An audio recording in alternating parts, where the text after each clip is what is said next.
تو دو انسانوں کو سب سے خوفناک عذاب ہونے والا ہے، دو انسانوں، ایک سود کھانے والا، ایک قتل کرنے والا، ایک سود کھانے والا، ایک ناحق قتل کرنے والا۔ یہ ہمارے نبی کی امت ہیں، کسی نے بتایا؟ کسی نے محنت نہیں کی۔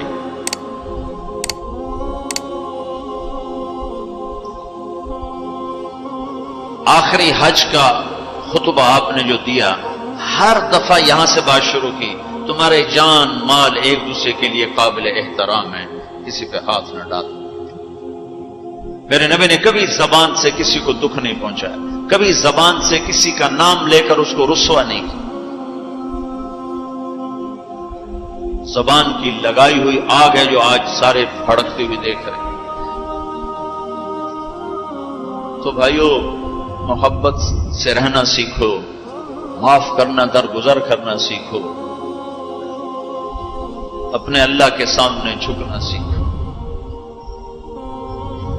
جب قومیں زوال کا شکار ہوتی ہیں، کہتی ہیں یہ فلاں کی سازش ہے، جیسے آج کل کہتے ہیں مسلمان، امریکہ کی سازش ہے جی، اصل یہودیوں کی سازش ہے۔ یہ کراچی کے بینکوں میں جو سود پہ پیسہ پڑا ہوا ہے، یہ امریکہ کی سازش ہے، یہودیوں کی سازش ہے۔ جو رات کو شراب چلتی ہے اور مجرے ہوتے ہیں، یہ امریکہ کی سازش ہے، یہ یہودیوں کی سازش ہے۔ نوجوان اولاد ماں باپ کی نافرمان ہیں، یہ کسی دشمن کی سازش ہے۔ میں ایک جگہ تھا تو ایک لڑکی اپنی ماں کو کہہ رہی تھی بکواس مت کرو، ماں کو کہہ رہی تھی بکواس مت کرو، تو اس کی ماں کے آنسو ایسے گر رہے تھے۔ یہ امریکہ کی سازش ہے۔ اور میرے نبی نے سے پوچھا کہ یا رسول اللہ قیامت کب آئے گی؟ آپ نے فرمایا اللہ کو پتہ ہے کب آئے گی۔ کا کوئی نشانی کہ جب ماؤں کو ذلیل کیا جائے گا تو قیامت آ جائے گی۔ ہمارے زوال کے اسباب باہر سے نہیں ہیں، ہمارے اندر سے ہیں۔ کتنی بڑی لعنت ہے جھوٹ۔ آپ نے فرمایا جب کوئی جھوٹ بولتا ہے تو 3 میل تک اس کی بدبو سے فرشتے بھاگ جاتے، 3 میل تک فرشتے بھاگ جاتے۔ تو پھر پاکستان کا کون سا بازار ہے جس میں کوئی رحمت کا فرشتہ آئے گا؟ کہ ہر دکاندار جھوٹ بول رہا ہے، ہر بڑا چھوٹا تاجر جھوٹ بول رہا ہے، ہر سیاستدان جھوٹ بول رہا ہے۔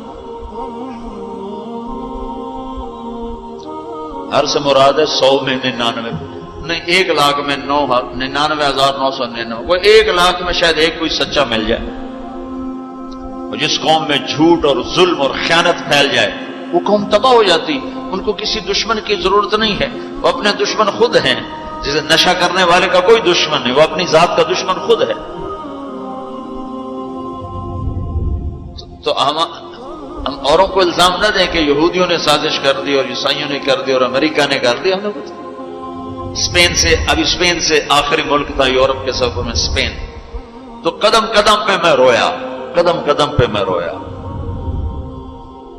کہ کس طرح مسلمان آپس کی لڑائی میں ختم ہو کے رہ گئے۔ کہ پاکستان اسپین میرے سامنے یوں آتے تھے ایسے۔ اسپین کی تاریخ، پاکستان کے حالات، اسپین کی تاریخ، پاکستان کے حالات، اسپین کے مسلمانوں کی آپس کی لڑائیاں، پاکستان کے حالات، آپس میں قتل و غارت، پھر پاکستان کے حالات۔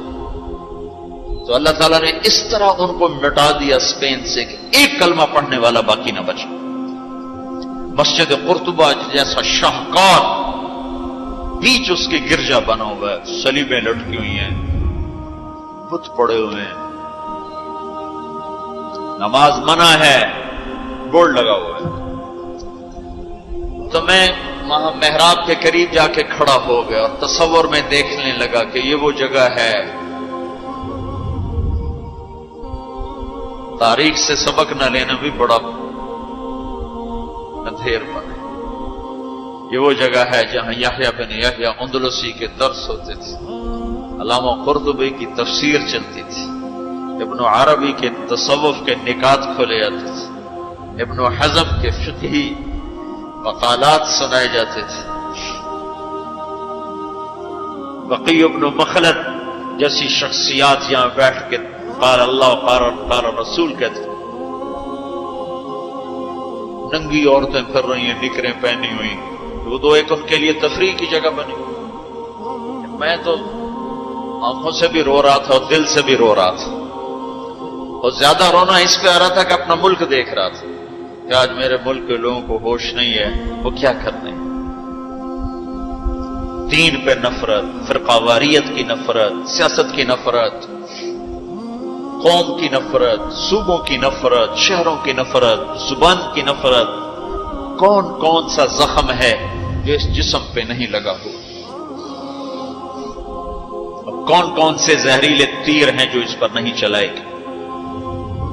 میں ایسے ہی کھڑا دیکھتا، پھر میں محراب کے پاس جا کے کھڑا ہو گیا، تو 700 سال پرانی قرآن کی آیات اب بھی اسی طرح لکھی ہوئی۔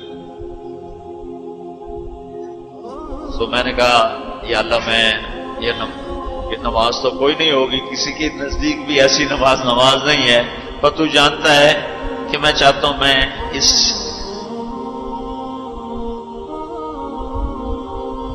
ارے میرے بھائیو، آپس کی نفرتیں مٹا دو اللہ کے واسطے، اپنی جان کے دشمن نہ بنو، معاف کرنا سیکھو، درگزر کرنا سیکھو، فرقہ واریت کی باتیں کرنا چھوڑو، تقریریں سننا چھوڑو۔